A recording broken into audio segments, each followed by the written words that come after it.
ของรถดีดินทะเลทองตัวนี้รุ่น TR 90 แรงม้านะคะตัวนี้เป็นแท็กเหล็กนะคะแท็กเหล็กค่ะมารีวิวอยู่ที่ยะโสธรนะคะจังหวัดยะโสธร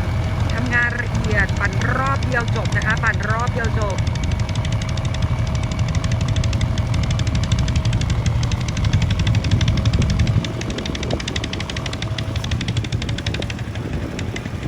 ตอนแรกเราคิดว่าจะถ่ายทอดสดนะคะแต่ว่าสัญญาณเน็ตไม่ดีค่ะถ่ายไปแล้วมันก็ตัด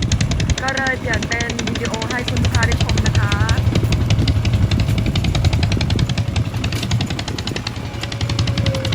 อันนี้ก็จะมีเสียงรถวิวข้างๆด้วยนะคะรถเราไม่ได้เสียงดังขนาดนั้นนะคะ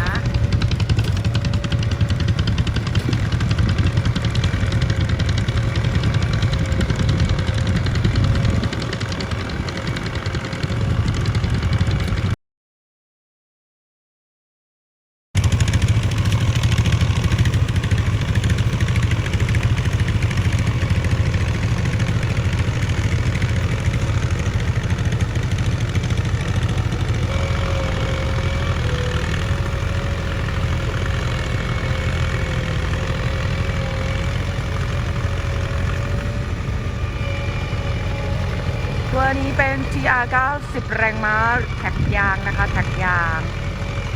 ตัวนี้สวิงรอบเดียวจบค่ะเป็นปั๊มคู่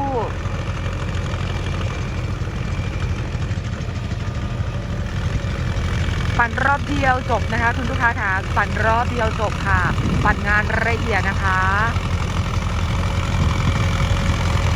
สนใจสามารถสอบถามออเดอร์ได้ที่ 085-924-1444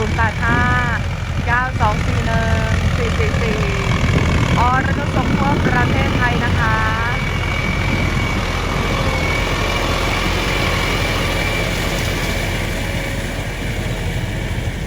นี่นะคะการทำงานของเรา